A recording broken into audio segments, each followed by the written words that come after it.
Riding a dirt bike means there's not much between you, the trees, rocks and dirt, and they're much harder than our bodies.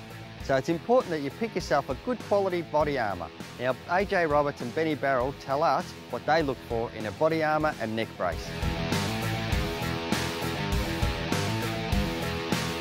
I can tell you now, I don't even jump on a bike to quickly test it without all my gear, because half the time that's most likely when you're going to have your accident. It's one of those things, I guess, that was encouraged in me from when I was a child. And for me, body armour, especially protecting around the rib cage, we get a lot of sticks, rocks, and the unknown. When you have a crash, that's kind of out of your control. At high speed, where you tend to tumble and roll, it's something you need to protect your spine and things like that from getting that sucker punch from a rock. Fitment's really important, obviously. If they're too big, they tend to not do their job. They can sit across to one side and float around, rub on your neck, things like that. Or if they're too small, same thing. What's the point of an armour if it's sitting up here and half your stomach and your abs are hanging out? You've got your Danees, your Alpine Star, your 661 full body suits with the spine protectors, kidney belt built in one, elbow guards and the netting. They are very good. It's probably the most protection you can get in a body armour.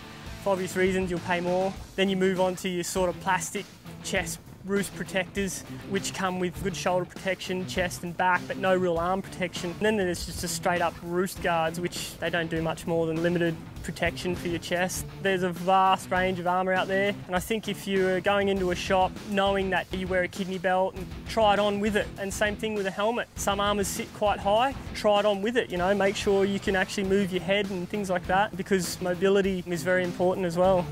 I know a lot of people get caught out with that. They get sold an armour that looks cool, but doesn't necessarily work with their neck brace and things like that. And it's very important to make sure it does, because if your neck brace is sitting wrong, it's not going to do its job. You've only got one neck, one back, and you need to save it as much as you can. If you crash hard or something like that and break your back or your neck, you're pretty well history. So, the importance to me is just to protect the neck and back, So I think it's an important thing to wear. Just been brought up with it pretty much. My dad bought it for me when they first sort of came onto the scene, and I haven't really got rid of it. Sort of more impact on top of your head, so if you land on your head, instead of scrunching your neck, sort of spreads the load across your shoulders and that kind of thing. So, you might get a broken collarbone or something like that. To me, that's better than a, broken vertebrae or a back. It's just a matter of getting used to it, putting up with a bit of uncomfortable. It's a bit like wearing a pair of shoes, you just get used to them. Some people wear body armour without it, some people wear it with it, so it just depends. I probably would take your helmet and your body armour, and just sort of trial and error with all the ones and sort of pick one that feels comfortable for you, and away you go. Everybody's got a different body, different size, all that kind of thing. So there's so many of them on the market, at the moment. I think just what basically fits you the best, and that's the best place to start. Let's remember, your body armour's got to fit well, otherwise it can move around if you have a crash and it won't protect you the way it should. Body armour should protect your chest, elbows, shoulders, and most importantly, your spine. And always look for the CE mark on impact protection gear.